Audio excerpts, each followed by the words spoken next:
Овој случај отвори дилемата кој се чува и може да чува деца и како родителите да бидат сигурни дека нивните деца се во добри раце. Слушнаме дека од пред 2 години има измени законски со кои дадилките се професионализира и неопходно да имаат лиценци. Од друга страна, многу често родителите за да бидат сигурни ангажираат некој близок, роднина, пријател, соседка или пак по препорака од некој што го познаваат дека претходно добро го чувал нивното дете. Но еве овој случај покажува дека и тоа не може да биде гаранција. На оваа тема во вестите разговарам со Драги Змијанац од првата детска амбасада Мегеши. Господине Змијанац, добре дојдовте во вестите на Канал 5. Кажете ми како понатака да не се повторат вакви случаи? Ова е добар пример на храбри родители кои решија да проговорат за она што им се случувало, за тој очај што го трпеле дома нивното бебе и тие.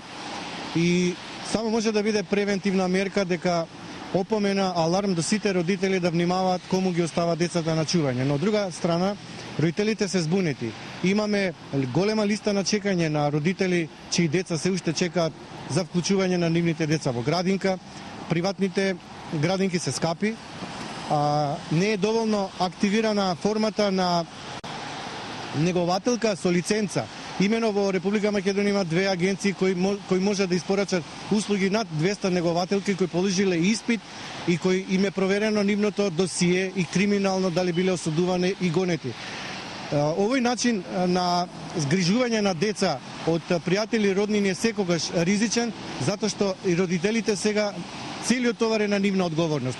Во случај да имале договор со некоја агенција или пак да го пратиле детето во градинка, навистина ќе имале поголеми правни механизми како да се справат. Но морам да нагласам дека храброста да се објави ова видео говори за тоа дека сепак и судството и полицијата морат да им посветат сериозно внимание на видеоснимката и доколку таа се докаже дека е веродостојна, треба да биде земена сериозно предвид при конечната пресуда на судијата и да се земе како аргумент што поострого да се санкционира дадилката. Добро, што ќе им апелирате на сите родители? Верувам дека после овој случај многу од нив ќе бидат несигурни што понатаму каде да ги дадат своите деца. Нашиот апел ќе биде во рамките на системот. Прво, родителите треба да ни помогнат и нам, кои вие веќе долго време се залагаме да се прошират капацитетите на отварање на градинки во Република Македонија, затоа што 1490 денари за целодневен третман, згрижување, воспитување, чување, образование на децата првите 6 години се најважни, треба навистина се прошират капацитет. Доколку немаат можност, тогаш да побарат од агенциите лиценцирани негователки, кои навистина на професионален и квалитетен начин ќе одговорат.